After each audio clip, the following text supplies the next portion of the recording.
Naitwa Lugete Musa Lugete, mchambuzi wa siasa za kimataifa, historia na diplomasia. Leo ni tarehe 21 mwezi wa tatu mwaka 2026. Ni takriban siku 22 tangu kuanza kwa vita Mashariki ya Kati, ambapo tarehe 28 mwezi wa pili Israel na Marekani waliivamia Irani na kufanya mashambulizi na hatimaye kuwaua viongozi wa juu akiwemo Imam Ali, Ayatollah Khamenei, Ali Shamkhani na viongozi wengine wa kimkakati. Vita imeendelea kwa takriban siku 23 na hakuna matumaini ya moja kwa moja kwa ushindi wa wavamizi hao ambao ni Marekani na Israeli, lakini pia hakuna ushindi wa moja kwa moja kutoka Irani wa kuwashinda wavamizi. Kwa hiyo ingawa Irani inashambuliwa na viongozi wake wanauawa, lakini ari ya upambanaji ni kubwa na Wairani wanaonesha si rahisi kukata tamaa leo wala kesho.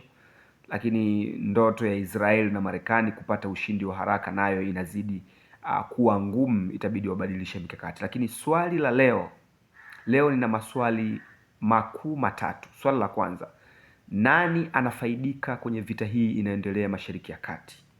Swali la pili, nini kitatokea ikiwa Irani itaanguka? Swali la tatu, nini kitatokea ikiwa Irani itasimama vile vile na uongozi wake ukabaki, uongozi wa mamullahs ukabaki? Nini kitatokea? Tuanze na swali la kwanza. Nani anafaidika na vita inayoendelea Mashariki ya Kati? Moja kati ya taifa ambalo linafaidika kwa kiwango cha juu zaidi ni Urusi, kutokana na Irani kuufunga mlango bahari wa Hormuz, ambapo 20% ya mafuta yanapita pale, yanakuja Afrika, yanakwenda Ulaya, yanakwenda Asia. Nchi kama China, Pakistani, India, Korea Kusini na Japani zimeingia kwenye mshtuko mkubwa wa kiuchumi mara baada ya kufungwa kwa mlango bahari wa Hormuz, yani kukosekana kwa nishati. Kwa hiyo mnufaika namba moja katika vita hii ni Urusi, ambapo kutokana na kupanda kwa gharama za mafuta pamoja na gesi, Urusi sasa analazimika kuuza mafuta yake. Ni moja kati ya nchi zenye mafuta mengi pamoja na gesi. Ijapokuwa Urusi atapata madhara ikiwa Irani itaanguka kwa sababu ni mshirika wake, na ameshatoka kupata madhara baada ya mshirika wake mwingine Syria kuanguka kupitia uongozi wa Bashar Hafidh al-Assad, lakini sasa kiuchumi Urusi anafaidika.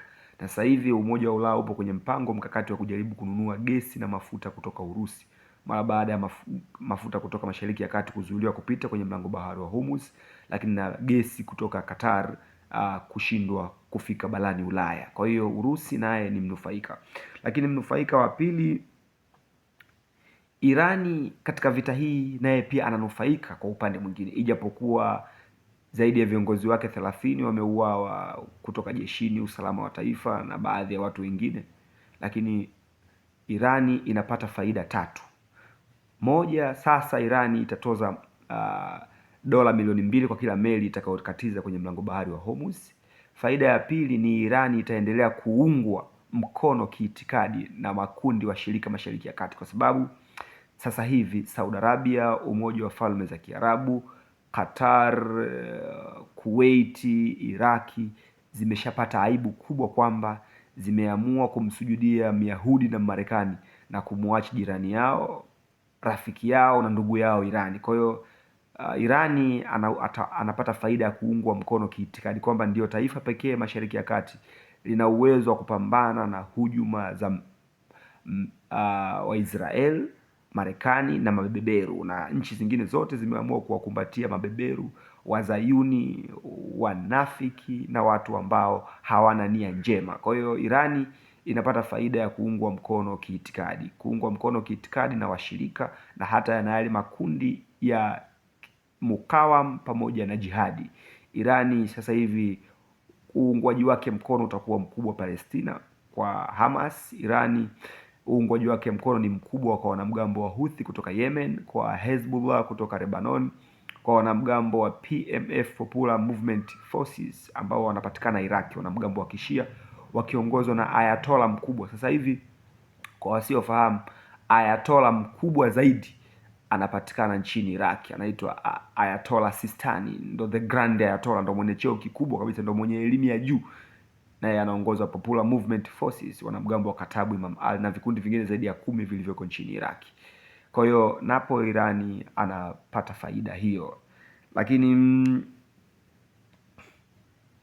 Israel pia anapata faida.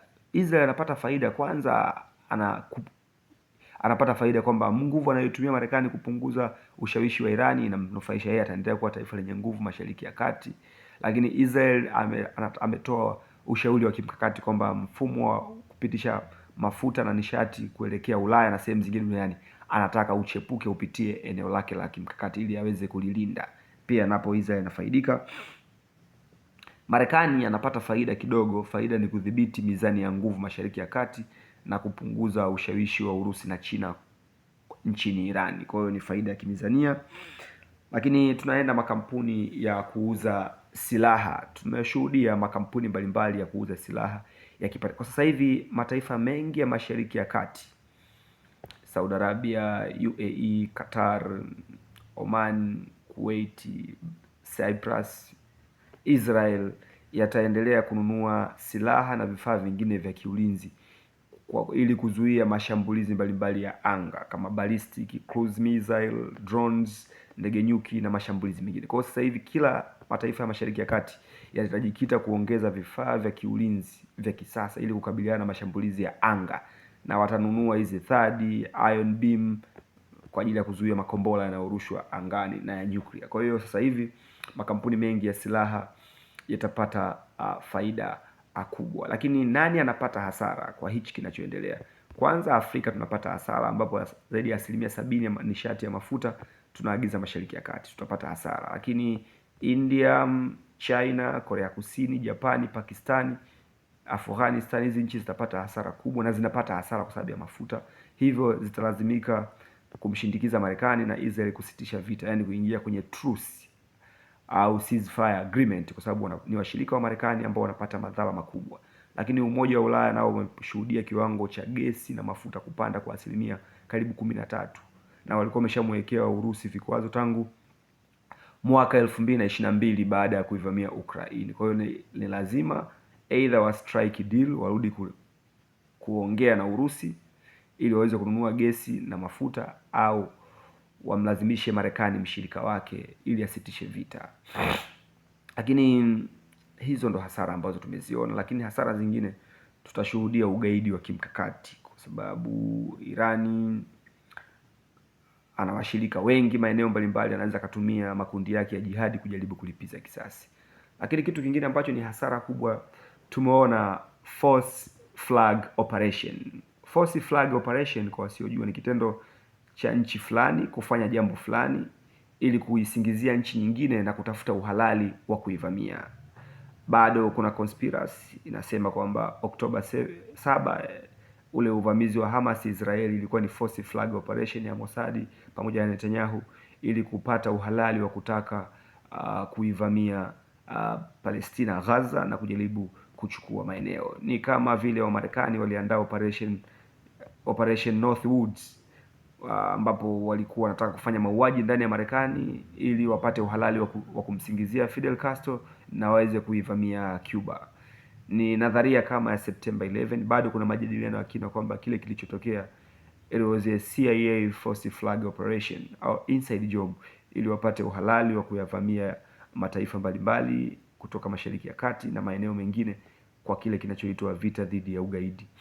Swali la msingi, nini kitatokea ikiwa Irani itaanguka? Ikiwa Irani itaanguka moja kwa moja na uongozi wake kubadilishwa, Urusi na China watapata hasara kama walioipata Syria baada ya Bashar Hafidh al-Assad uongozi wake kubadilika. Makundi mbalimbali ya jihadi Mashariki ya Kati yatapata hasara kubwa kwa sababu mfadhili wao mkuu Irani atakuwa ameanguka. Saudi Arabia na Umoja wa Falme za Kiarabu na Qatar wataendelea kuimarika Mashariki ya Kati. Nini kitatokea kama Irani haitaanguka, itasimama imara? Kuna mambo matano yatatokea kama Irani haitaanguka. Moja, heshima ya Saudi Arabia na mataifa ya Kiislamu na Kiarabu Mashariki ya Kati itashuka. Mbili, ushawishi wa siasa za Kishia utakuwa mkubwa. Mfano, Iraki Kutatokea mapinduzi Iraki, Mashia watachukua nchi. Bahrain, utawala wa kifalme utaanguka kama Irani itasimama imara, na Mashia watachukua nchi Irani. Mtandao wa Mashia duniani utaongezeka. Irani itakuwa ni baba katika mataifa ya Mashariki ya Kati. Muendelezo wa ubabe kati ya Uzayuni na Ushia. Irani na Israel wataingia kwenye duru mpya ya ubabe.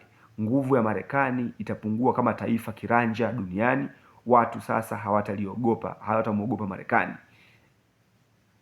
Kwa hiyo ni vita ambayo sisi kama wachambuzi tunaiona kwa jicho kwa jicho pana, na tunaona ni bora iishe mapema. Lakini yote kwa yote, Marekani na Israel wameona nguvu ya Irani na hawakuitegemea, na walifanya kosa kubwa sana kumuua Ali Ayatollah Khamenei kipindi cha mwezi mtukufu wa Ramadhani, ambapo Waislamu nchini Irani wanamuona kama shahidi na hawaogopi kufa. Washia, kama msiojua tu, kama wana uwezo wa kujikata mikono yao au wa kujikata kwa damu zao na kuzinyonya kwa ajili ya kula kiapo kwa ajili ya imamu wao, sio watu wepesi kama watu wanavyodhani.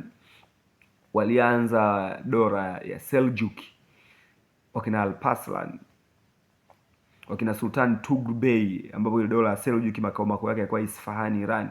Walikuwa wanapambana na makundi ya Kishia ambayo yalikuwa yanapotosha Uislamu, wakashindwa. Akaja Salahaddin bin Ayubu, kiongozi wa dola ya Mamluki, mtoto wa nje, mtoto wa kufikiwa, Nuruddin Zengi, alipambana na makundi ya Kishia ya Ismailia ambao walikuwa ni wapotoshaji wa Karmatians, akashindwa. Masultani mbalimbali wa dola ya Ottoman wamepambana na makundi ya Kishia ambayo yalikuwa yanapotosha Uislamu, yameshindwa. Kwa hiyo ile itikadi ni itikadi hatari sana. Kwa hiyo ndugu zangu, sisi kama Watanzania tunaomba umoja na mshikamano kwa nchi yetu, lakini tunaomba wakae chini wayamalize, kwa sababu hii vita ni mbaya na haitunufaishi sisi kama Watanzania tusiofungamana upande wote. Tunaomba vita iishe, tunaombea amani ili mlango bahari wa Hormuz ufunguke na maisha yaendelee. Asante sana.